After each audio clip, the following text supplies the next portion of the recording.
अस्सलाम वालेकुम। आज हमने डिस्कस करना है एंटी हाइपरटेंसिव्स का लास्ट पार्ट है, फिफ्थ पार्ट। इसमें सबसे पहले centrally acting adrenergic drugs. Adrenergic drugs जो सेंट्रल नर्वस सिस्टम पे जाके एक्ट करेंगी, और इसमें ड्रग में हमारे पास अवेलेबल है क्लोनिडीन। इसका मैकेनिज्म ऑफ एक्शन डिस्कस करने से पहले मैं आपको एक पॉइंट क्लियर करना चाहती हूँ कि अब वेसल्स होती हैं ना पेरिफेरल नर्वस सिस्टम में, जो स्मूथ मसल्स पे अल्फा 1 रिसेप्टर्स होते हैं। अल्फा 1 रिसेप्टर्स होते हैं तो सिंपैथेटिक नर्वस सिस्टम जब एक्टिवेट होता है ना, अल्फा 1 एगोनिस्ट जब भी अटैच होगा यहाँ पर आके, तो नॉरएपिनेफ्रिन वाला फंक्शन करेगा और वैसोकॉन्स्ट्रिक्शन करा देगा। इसलिए हाइपरटेंशन को ट्रीट करने के लिए हम अल्फा 1 एंटागोनिस्ट देते हैं। आपको ये बात समझ आनी चाहिए, पहले ये आप ये पॉइंट समझें। अब जो अल्फा 2 रिसेप्टर्स हैं ना, जो सेंट्रली प्रेजेंट अल्फा 2 रिसेप्टर्स हैं, इनका जो अफेक्ट है, अब ये क्लोनिडीन जो है ना, ये अल्फा 2 एगोनिस्ट है, तो ये सेंट्रली अल्फा 2 रिसेप्टर पे बाइंड करके नॉरएपिनेफ्रिन का जो अफेक्ट है वो मिमिक नहीं, it will not copy the effect of norepinephrine, but ये सिंपैथेटोलिटिक प्रॉपर्टी शो करेगी। In fact it is agonist, alpha 2 agonist ही है क्लोनिडीन, लेकिन सेंट्रली अल्फा 2 रिसेप्टर पे जब बाइंड करेगा तो सिंपैथेटोलिटिक अफेक्ट देगा। ये सिंपैथेटिक वैसोमोटर सेंटर को इनहिबिशन हो करेगा, it will inhibit sympathetic vasomotor centre. Sympathetic vasomotor centre जो है वो sympathetic fibres, it gives off sympathetic fibres through spinal cord and sympathetic ganglia. ठीक है, जो सिंपैथेटिक सेंटर से सिंपैथेटिक फाइबर्स निकल रहे होते हैं, जो स्मूथ, जो वस्कुलर स्मूथ मसल्स तक जो है ना पहुंच रहे होते हैं, तो ये इनहिबिट कर देगा उसको, मतलब ये सिंपैथेटिक नर्वस सिस्टम का अफेक्ट कम करेगा। ठीक है,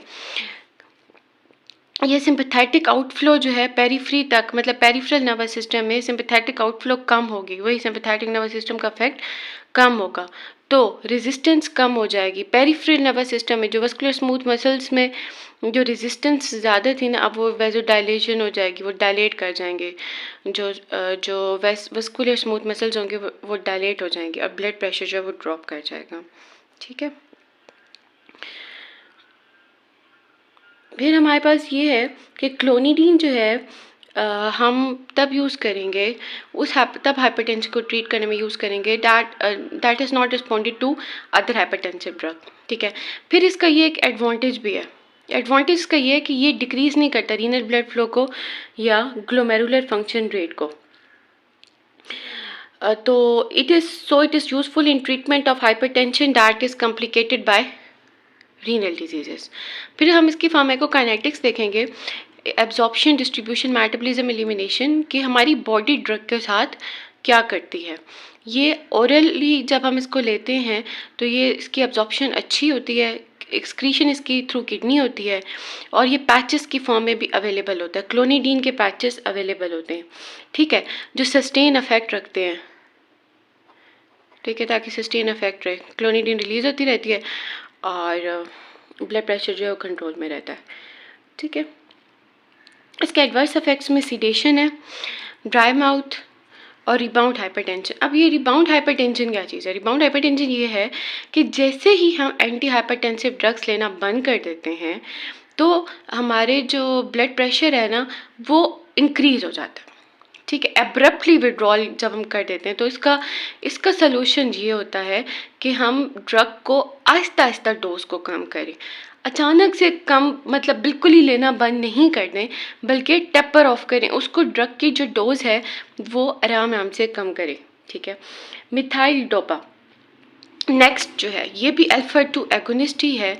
सेंट्रल नर्वस सिस्टम में ये मिथाइल नॉरफिन में कन्वर्ट हो जाता है, और same just like clonidine sympathetic vasomotor centre को इनहिबिट करता है ना, तो सिंपैथेटिक नर्वस सिस्टम को कम करता है, although it is alpha 2 agonist, but alpha 2 agonist जो है ना, अल्फा 2 रिसेप्टर पे जो ड्रग बाइंड करेगी, जो एज अल्फा 2 एगोनिस्ट एक्ट करेगी, वो सिंपैथेटोलिटिक अफेक्ट शो करेगी सेंट्रली हमेशा। ये बात आपने याद रखनी है। तो ये डैमेज कर देता है adrenergic outflow from central nervous system to periphery, बिल्कुल उसकी तरह। तो टोटल पेरिफ्री रेजिस्टेंस जो है पेरिफेरल नर्वस सिस्टम में, हमारी बॉडी में जितनी भी वस्कुलर स्मूथ मसल्स हैं जो कॉन्स्ट्रिक्ट होती हैं वो क्या हो जाती हैं, डायलेट हो जाती हैं, क्योंकि उन तक जो सिंपैथेटिक नर्वस सिस्टम का आउटफ्लो पहुंच रहा होता है हमारे सेंट्रल नर्वस सिस्टम से ब्रेन से, वो क्या हो जाता है, डैमेज हो जाता है, कम हो जाता है, ख़त्म हो जाता है, ठीक है। और कुछ जो है इसके साइड इफ़ेक्ट्स जो हैं वो सीडेशन है, ड्राउजीनेस है, उसी की तरह क्लोनिडीन की तरह। और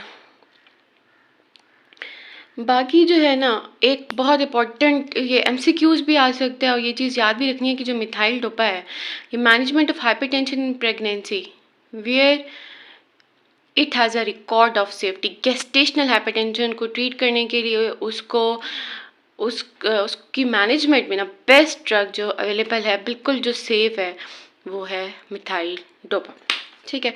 फिर जो नेक्स्ट है हमारे पास ड्रग की क्लास है ना, वो लास्ट वेज़ोडाइलेटर्स। इसको आपने बहुत गौर से सुनना है, ये बहुत इंटरेस्टिंग है और ये आपको इधर ही याद हो जाना चाहिए। वेज़ोडाइलेटर नाम से ही आपको समझ आ रही है कि जो वेज़ोडाइलेटर्स हैं मतलब जो वेसल्स को क्या करती हैं, जो डायलेट करेंगे, ठीक है, ब्लड वेसल्स को। अब ये direct acting smooth muscle relaxant है, मतलब ये ब्लड वेसल है ना जिसमें कॉन्स्ट्रिक्शन हो जाती है, हाइपरटेंशन, इसको डायरेक्टली इस पर एक्ट करके इसमें क्या करेंगे, इसमें डायलेशन कराएंगे, ठीक है। अब ये जो हाइड्रोलाजीन और मिनॉक्सिडिल, इसको हम डायरेक्टली यूज़ नहीं करते कि हाइपरटेंशन की प्राइमरीली मैनेजमेंट में हम यूज़ कर लें, मतलब स्टार्ट में हम इसको दे दें, हम ऐसा नहीं करते। अब हाइड्रोलाजीन और मिनॉक्सिडिल जो है ना, ये रिलैक्स करती हैं सिर्फ आर्टरीज और आर्टेरियोल्स की, जो आर्टरीज पे जाकर बाइंड करेंगी। और जो नाइट्रोप्रोसाइड वो ड्रग है जो वैसोडाइलेशन आर्टरीज और वेन्स दोनों में कराएगी, ये बात याद रखनी है, ठीक है। चलो, हाइड्रोलाजीन और मिनॉक्सिडिल जो है ये रिलैक्स करती हैं स्मूथ मसल्स, आर्टरीज और आर्टेरियोल्स के, तो टोटल पेरिफ्री वस्कुलर रेजिस्टेंस कम हो जाती है, ब्लड प्रेशर कम हो जाता है। बट एक जो अब मैंने ये चीज़ कल भी बताई थी कि जब हमारी वेसल्स जो हैं वो डायलेट करती हैं तो हमारा हार्ट जो है ना वो रिफ्लेक्स टैकिकार्डिया प्रोड्यूस करता है, मतलब उसके रिस्पॉन्स में इस डायलेशन को ओवरकम करने के लिए हार्ट अपना हार्ट रेट बढ़ा देता है, हार्ट जो है अपना हार्ट रेट बढ़ा देगा, फोर्स ऑफ कॉन्ट्रैक्शन बढ़ा देगा और अपना कार्डिक आउटपुट बढ़ा देगा, अपनी एवी कंडक्शन बढ़ा देगा। क्यों? इसको ये जो डायलेटरी इफेक्ट पेरिफ्री शो हो रहा है ना, ये जो वेसल्स डायलेट हो रही हैं उसकी रिस्पॉन्स में, उसके रिजल्ट में, that is known as reflex tachycardia. तो इधर इसी तरह ही होता है। अब पेरिफ्री रेजिस्टेंस कम हो गई, ब्लड प्रेशर ड्रॉप हो गया, बट हार्ट रेट बढ़ जाएगा, ऑक्सीजन कंजप्शन बढ़ जाएगी, कार्डिक आउटपुट बढ़ जाएगा, ठीक है, रिफ्लेक्स टैकिकार्डिया कॉज करेगा। It give rise to angina, MI and heart failure, ठीक है। एक तरफ से तो वो कम कर रहा है, फिर रिफ्लेक्स टैकिकार्डिया जो कॉज कर रहा है इसका जो डायलेशन की वजह से रिफ्लेक्स टैकिकार्डिया हो रहा है, तो उससे तो एंजाइना एमा हार्ट फेलियर का खतरा बढ़ जाएगा। प्लस ये रीनिन की कंसनट्रेशन बढ़ाता है, ठीक है, रीनिन की कंसनट्रेशन भी बढ़ा देता है किडनी से एज अ रिजल्ट ऑफ ये जो डायलेशन की, इसके बीपी जब ड्रॉप होता है तो उसके रिजल्ट में रीनिन की कंसनट्रेशन बढ़ जाती है, एंजियोटेंसिन 2 जो कि पोटेंट वैसोकॉन्स्ट्रिक्टर वो भी बढ़ जाएगा, एल्डोस्टेरोन बढ़ जाएगा, और as you know aldosterone sodium की रिटेंशन कराएगा, वाटर की रिटेंशन कराएगा, और एक्स्ट्रा सेलुलर फ्लूइड बढ़ जाएगा, ब्लड प्रेशर एनहांस कर जाएगा। तो एक तरफ से तो ये डायलेटरी इफेक्ट देते हैं, और फिर जनाब ये वाला इफेक्ट और ये वाला इफेक्ट मिलके इसको इस काबिल नहीं रखते कि हम इसको प्राइमरली यूज़ करें वैसोडाइलेटर्स को। तो हमारे पास सोल्यूशन, हमारे पास इस प्रॉब्लम का क्या है, हमारे पास इस प्रॉब्लम का क्या सोल्यूशन है कि हम ये जो साइड इफ़ेक्ट्स हैं ना, मतलब ये रिफ्लेक्स टैकिकार्डिया और रीनिन और एंजियोटेंसिन 2 एल्डोस्टेरोन का बढ़ना इसके डायलेटरी इफेक्ट के रिजल्ट में, तो हमारे पास एक बेस्ट सोल्यूशन ये है कि हम साथ में डायूरेटिक यूज़ करें और बीटा ब्लॉकर यूज़ करें। क्यों यूज़ करें हम साथ में डायूरेटिक और बीटा ब्लॉकर? तो डायूरेटिक जो है उसका ये वाला एडवर्स इफेक्ट कम करेगा, मतलब एल्डोस्टेरोन की जो इंक्रीज़ है, सोडियम वाटर की इंटेंशन है, ये इस साइड इफेक्ट को जो है वो ब्लॉक करेगा, ठीक है। और जो बीटा ब्लॉकर है ना, वो यहाँ पे रिफ्लेक्स टैकिकार्डिया की ट्रीटमेंट में, ठीक है, इसके ट्रीटमेंट, रिफ्लेक्स टैकिकार्डिया के ट्रीटमेंट में यूज होगा, इसको मिमिक करेगा।